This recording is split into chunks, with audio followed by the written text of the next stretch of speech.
Hey, welcome back. You know, I was walking through Midtown the other day, past all these gleaming glass towers, and I saw a group of salarymen in identical dark suits pouring out of a building. And it struck me, that uniform, that coordinated movement, it's not so different from another kind of organization. One that also wears dark suits, operates with strict hierarchy, and has an enormous impact on the economy. Except that one is, officially, a criminal syndicate. I'm Ibnul J. Farabi, and this is Underworld Kings, The Rise and Fall. Today, we're going to Japan to unravel one of the most fascinating and unsettling transformations in criminal history. This is Episode 7, The Yakuza's Shadow Government, How Japan's Syndicates Went Corporate. For centuries, the Yakuza were the romanticized, if brutal, outlaws of Japanese society. Tattooed, finger-chopping, street-level enforcers. That image is real, but it's also a relic. Because sometime after the ashes of World War II settled, these syndicates embarked on a metamorphosis so complete, they didn't just infiltrate the legitimate economy, they built a parallel one. They became a shadow government, not by overthrowing the state, but by mimicking it, and in some cases, by being quietly tolerated by it. To understand how this happened, we need to start in the chaotic post-war boom. Japan in the 1950s and 60s was a frenzy of construction and capitalism. And where there's rapid development, there's also conflict. Land disputes, labor union fights, stubborn landowners holding out against new skyscrapers or airports. The Yakuza syndicates, particularly the burgeoning Yamaguchi-gumi, saw an opportunity. They offered a service, dispute resolution. They would, for a fee, convince that stubborn landowner to sell. They would provide muscle to break strikes. To corporations and even politicians, this wasn't just crime. It was a utility. It was grease for the wheels of a speeding economy. This was the critical first step. They made themselves useful, even necessary, to the powers that be. They weren't just taking from the system. They were becoming a part of it. This utility paved the way for Phase 2, direct entry into the business world. And they did this with a chillingly brilliant structure called the Jurei Kigyu, the front companies. These weren't just shell companies hiding illicit cash. They were real, operating businesses, often in industries perfectly suited to their skill set. Construction, of course, waste disposal, finance, and loan sharking, which they called Sarakin, salaryman finance. They got into entertainment, talent agencies, the booming bubble-era stock market, and even corporate takeover defense. Think about the irony. A publicly traded company, fearing a hostile takeover, would secretly hire a Yakuza-linked firm to intimidate the raiders. The criminal syndicate was now acting as a corporate shield. Their violence became a service on a balance sheet. They studied corporate law, they hired accountants and lawyers, and they mastered the art of the legitimate-looking transaction. The boss wasn't just an oyabun in a tattoo parlor. He was a CEO in a boardroom, or more often, the unseen shareholder pulling strings from behind a layered network of subsidiaries. But this corporate shift required a change in identity, too. The flamboyant gangster became a liability. So they adopted what scholars call the suit-and-tie strategy. The tattoos were covered by crisp, white shirts. The missing pinky finger was hidden in a leather glove.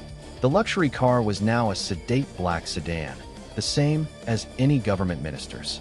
They moved their offices into respectable commercial buildings, with polished nameplates on the door. In some cases, they even registered their offices with the local police, a staggering level of brazenness. This wasn't hiding. This was camouflage in plain sight. They wanted to look, act, and operate like any other Japanese corporation, with one key difference. Their ultimate authority came not from a board vote, but from the threat of extreme violence. And here's where the concept of a shadow government becomes terrifyingly real. In certain industries and neighborhoods, the Yakuza didn't just influence the rules, they were the rules. Take the Minbo, or civil disturbances. If a nightclub opened in their territory without paying a protection fee, they wouldn't just smash the place. They'd engage in a campaign of perfectly legal harassment. They'd send 100 large, silent men in suits to occupy every seat, ordering one glass of water each, making the business impossible to run, all without breaking a single law. They provided private security, settled debts between other businesses, and controlled street vending rights. For many small business owners, The Yakuza were a more predictable and effective authority than the distant, bureaucratic state. The state collected taxes. The Yakuza collected Mikajimirio, or protection money. But in return, they promised a form of brutal, efficient governance. This created a perverse, symbiotic relationship that lasted for decades. From my perspective, as an engineer and entrepreneur, what's most chilling is the operational efficiency of it all. They applied systems thinking to crime. They saw a societal need, whether it was dispute resolution, access to capital outside the rigid banking system, or enforcement, and they built a scalable, business-like model to fill it. They diversified their portfolio, managed risk by layering their operations, and rebranded their product. They understood their market, a rapidly industrializing Japan, better than anyone. In another life, with a different moral compass, some of these Oyabun would have been hailed as industrial titans. Of course, this golden age of the corporate Yakuza couldn't last forever. Starting in the 1990s, new laws like the Act for Prevention of Unlawful Activities by Criminal Gang Members and later, anti-organized crime ordinances began to criminalize the mere association with a syndicate and cut off their financial veins. Banks started closing their accounts. Corporations began serious due diligence to avoid any taint of association. The suit and tie strategy started to backfire because once identified, a legitimate-looking office became a target for police pressure. The shadow government found its influence shrinking, forced deeper underground or into more overtly violent crime, which in turn fueled public disdain and stricter laws. It's a cycle of rise and fall we've seen before. So what's the takeaway from this decades-long experiment in criminal corporatization?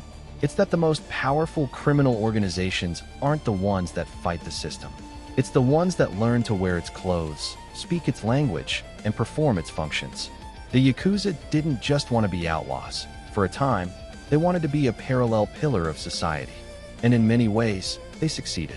They showed that the line between a corporation and a syndicate, between governance and racketeering, can become dangerously, invisibly thin. It's a lesson that resonates far beyond the shores of Japan. Thank you for listening. If this journey into the shadow economies of the world fascinates you, please make sure you're subscribed to Underworld Kings wherever you get your podcasts. Share it with a friend who's interested in the hidden structures of power. This show is produced by Light Knot Studios. You can find more of our immersive documentary work, including our other podcasts, at our digital home, https://www.lightknotstudios.com. I'm Ibnul J. Farabi. Until next time, take care.